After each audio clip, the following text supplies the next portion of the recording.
মালদার ইংরেজবাজারে এবার কৃষ্ণেন্দু নারায়ণ চৌধুরীকে টিকিট দেয়নি দল। প্রার্থী হচ্ছেন আশিস কুণ্ডু।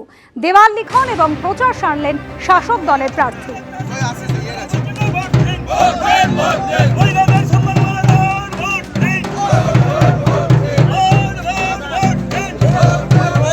কৃষ্ণেন্দু চৌধুরী আমাদের চেয়ারম্যান, আমাদের অভিভাবক, তিনি থাকবেন না? নিয়ার ঘোষ আমাদের চেয়ারম্যান ছিলেন, আমাদের অভিভাবক, তিনি থাকবেন না? এটা হতে পারে? তারা তো আমাকে পথ দেখাবে, তাদের দেখানো পথেই তো আমি হাঁটবো। আমাদের নেতৃত্বে যাকে যেভাবে নির্দেশ দেবেন তারা সমস্ত স্তরে সেইভাবে কাজ করবেন। আমাদের যদি কিছু ভুলভ্রান্তি হয়ে থাকে তাহলে আমরা মানুষের কাছে ক্ষমা চেয়ে নেব, মানুষের কাছে পথ দেখানোর আদেশ চাইব। মানুষ পথ দেখাবে ইংরেজবাজারের কি চাই, কি প্রত্যাশা, কিভাবে চলা উচিত। আমাদের যদি কোনো ভুল থাকে প্রত্যেকের হয়ে আমি মানুষের কাছে ক্ষমা চেয়ে নেব।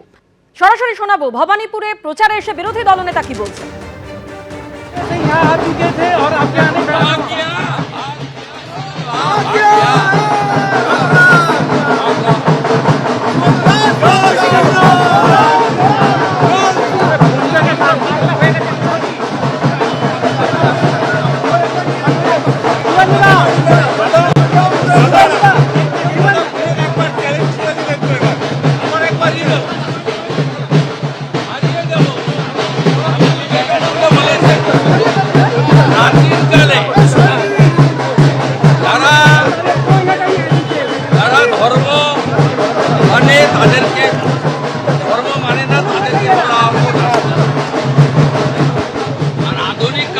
যার সেলফ কনফিডেন্স আছে সেই হচ্ছে ধর্মযোদ্ধা।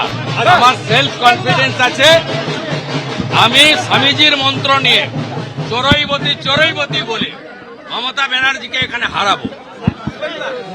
হারাবো। আমি স্বাধীনতা সংগ্রামীর পরিবারের সদস্য, আমার দীর্ঘ রাজনৈতিক 33-34 বছরের অভিজ্ঞতা, আমি জনগণের সঙ্গে থাকি। মানুষ পরিবর্তন করবে। নরেন্দ্র মোদীজির আশীর্বাদ ধন্য বিজেপির প্রার্থী আমাকে জেতাবে। আজ আপনি হাইকোর্টের দ্বারস্থ হয়েছেন, আপনার বিরুদ্ধে কতগুলো মামলা আছে জানার জন্য, এবার কি পুলিশ এটাও আটকাচ্ছে? পুলিশ কি সেখানেও? না, এটা আমাকে নমিনেশনের সঙ্গে দিতে হবে। কতটা প্রকাশ্যে কত গোপনে করে রেখেছে এটা ফর্মালিটি। ডিজি সাহেবকে চিঠি দিয়েছি, আমার কোর্টে মুভ হয়েছে, হাইকোর্ট বলবে দিতে, আমি নিয়ে নিব। আমার হলফনামার সঙ্গে দিতে হবে নন্দীগ্রামে এবং ভবানী।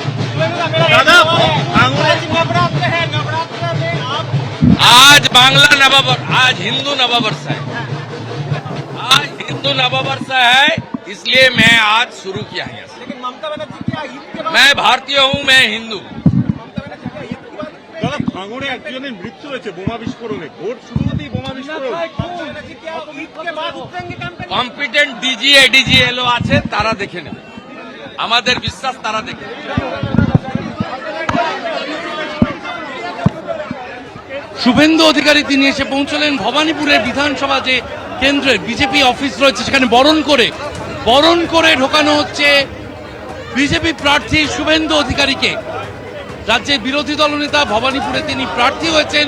বিজেপি দপ্তরে বরণ জ্বালা নিয়ে বরণ করে ভিতরে নিয়ে যাওয়া হচ্ছে বিজেপি প্রার্থী শুভেন্দু অধিকারীকে।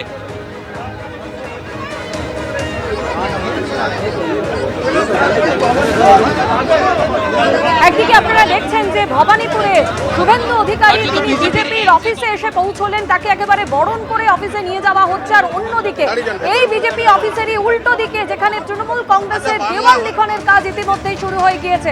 সরাসরি আমাদের প্রতিনিধি ঐশী মুখোপাধ্যায় আমাদের সঙ্গে রয়েছেন। ঐশী, একদিকে বিরোধী দলনেতা একেবারে উল্টো দিকেই বিজেপির পার্টি অফিস, সেখানে এসে উপস্থিত হয়েছেন, আর অন্যদিকে চলছে তৃণমূলের দেওয়াল লিখন। একেবারে দেখো, এই বিধানসভা নির্বাচনে যে ব্যাটল গ্রাউন্ড ভবানীপুর তা প্রথম দিন থেকেই ঠাওর করা যাচ্ছে। আমি তোমায় দেখাতে বলবো ছবিটা সন্দীপকে, যেখানে তৃণমূল যে সমর্থকরা রয়েছেন, কর্মীরা রয়েছেন, তারা রীতিমতো এসে উপস্থিত, দেওয়াল লিখনের কাজ তারা সম্পন্ন করছেন। অন্যদিকে বিরোধী দলনেতা শুভেন্দু অধিকারী তিনি এই ভবানীপুর কেন্দ্রে প্রার্থী হয়েছেন, তিনিও কিন্তু প্রচারে এসেছেন। আমি দেখাতে বলবো সম্পূর্ণ এলাকাটা দেখতে পাচ্ছ যে এই মুহূর্তে বিজেপি তৃণমূল উভয় দলেরই রাজনৈতিক যে পতাকা সেই পতাকায় ছেয়ে গিয়েছে, এবং তারই সঙ্গে খুবই গুরুত্বপূর্ণ তাৎপর্যপূর্ণ যে বিষয়টা তা হচ্ছে পুলিশি প্রহরায় চলছে প্রচার। আমি সন্দীপকে দেখাতে বলবো ছবিটা, যে রীতিমতো কলকাতা পুলিশের বাহিনী দুই তরফের রাজনৈতিক কর্মীদের মধ্যে যাতে কোনো রকম বিশৃঙ্খলার সৃষ্টি না হয়, কোনো অপ্রীতিকর ঘটনা না ঘটে, তার জন্য কিন্তু এই সম্পূর্ণ ভবানীপুরে দেখা যাচ্ছে যে এই চক্রবেড়িয়া অঞ্চলে যেখানে এই মুহূর্তে প্রচার চলছে দুই দলের, সেখানেই কিন্তু দেখা যাচ্ছে যে পুলিশের বাহিনী রয়েছে, তারা সম্পূর্ণ বিষয়টা খতিয়ে দেখছেন এবং তারই সঙ্গে তারা তত্ত্বাবধানে রয়েছেন যাতে কোনো রকম বিশৃঙ্খলা না হয়। বিরোধী দলনেতা শুভেন্দু অধিকারী একদিকে প্রচার সারছেন, অন্যদিকে মমতা বন্দ্যোপাধ্যায়ের নামে দেওয়াল লিখন শুরু করেছেন কর্মী সমর্থকেরা। ইতিমধ্যে তুমি দেখতে পাচ্ছ পতাকা হাতে তারা দাঁড়িয়ে রয়েছেন এবং আমি দেখাতে বলবো যে পাশাপাশি দুই যে ভবানীপুরের হাই ভোল্টেজ প্রার্থী, সেই দুই প্রার্থী হেভিওয়েট প্রার্থী, তাদের দুজনের নাম রীতিমতো দেখা যাচ্ছে, যেমন ভবানীপুরে শুভেন্দু অধিকারীর পোস্টার, সেই পোস্টার যেমন জলজল করছে, তার পাশেই একেবারে দেওয়ালে মমতা বন্দ্যোপাধ্যায় যে ভবানীপুর অ্যাসেম্বলি কনস্টিটুয়েন্সি থেকে দাঁড়িয়েছেন সেই দেওয়াল লিখনও কিন্তু সারা। এবং প্রথম দিন থেকেই যে এই ব্যাটেল গ্রাউন্ড হতে চলেছে ভবানীপুর, তা ঠাওর করা যাচ্ছে এই জায়গাতে এসেই। কলকাতা পুলিশের যারা রয়েছেন, পুলিশ আধিকারিক থেকে শুরু করে পুলিশের কর্মী, তারা এখানে উপস্থিত রয়েছেন যাতে কোনো রকম বিশৃঙ্খলা না হয়। অন্যদিকে দুই দিকের যখন প্রচার চলছে, স্লোগান শাউটিং চলছে, সম্পূর্ণ বিষয়টা যাতে শান্তিপূর্ণভাবে সম্পন্ন হয় সেই বিষয়টাও কিন্তু তারা দেখছেন, খেয়াল রাখছেন। তবে যেটা খুবই গুরুত্বপূর্ণ যে এই মুহূর্তে শুভেন্দু অধিকারী তিনি নিজে প্রচারে এসেছেন এবং মমতা বন্দ্যোপাধ্যায়ের হয়ে তার কর্মী সমর্থকেরা, তৃণমূলের কর্মী সমর্থকেরা, তারাও কিন্তু দেওয়াল লিখন শুরু এবং সম্পন্ন করেছে, তুমি দেখতে পাচ্ছ। ধন্যবাদ।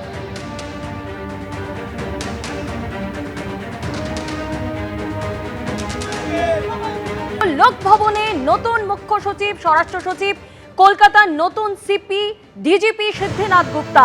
কমিশনের রদবদলের পরেই প্রথম লোকভবনে পুলিশ প্রশাসনের শীর্ষ কর্তারা। লোকভবনে মুখ্য সচিব দুষ্মন্ত নারীওয়ালা, স্বরাষ্ট্র সচিব সংঘমিত্রা ঘোষ, রাজ্য পুলিশের নতুন ডিজি সিদ্ধিনাথ গুপ্তাও গেলেন লোকভবনে। সরাসরি আমাদের প্রতিনিধি পার্থ প্রতিম ঘোষ আমাদের সঙ্গে রয়েছেন। পার্থ, আমরা একেবারে নির্বাচনের দিন ঘোষণার সঙ্গে সঙ্গে একদিকে প্রশাসন, অন্যদিকে রাজ্য পুলিশের শীর্ষ স্তরে যে বেনজির পরিবর্তন দেখেছিলাম, একে একে যাদেরকে সরিয়ে যারা এসেছেন এই মুহূর্তে তারা লোকভবনে পৌঁছে গিয়েছেন।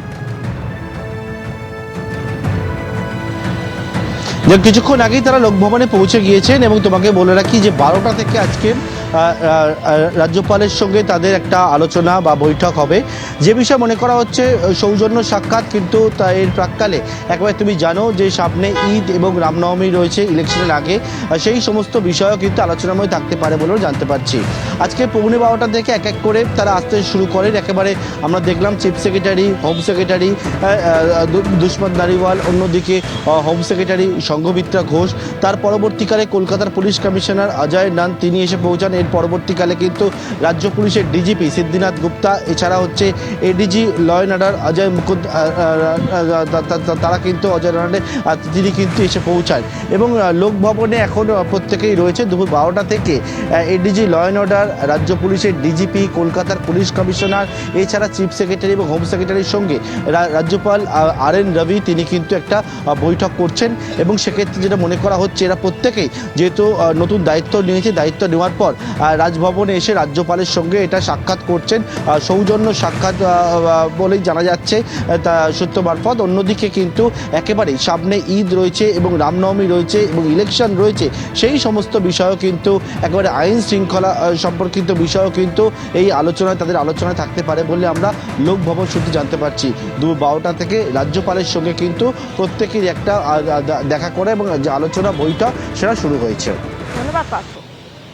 এবিপি আনন্দ, এগিয়ে থাকে, এগিয়ে রাখে।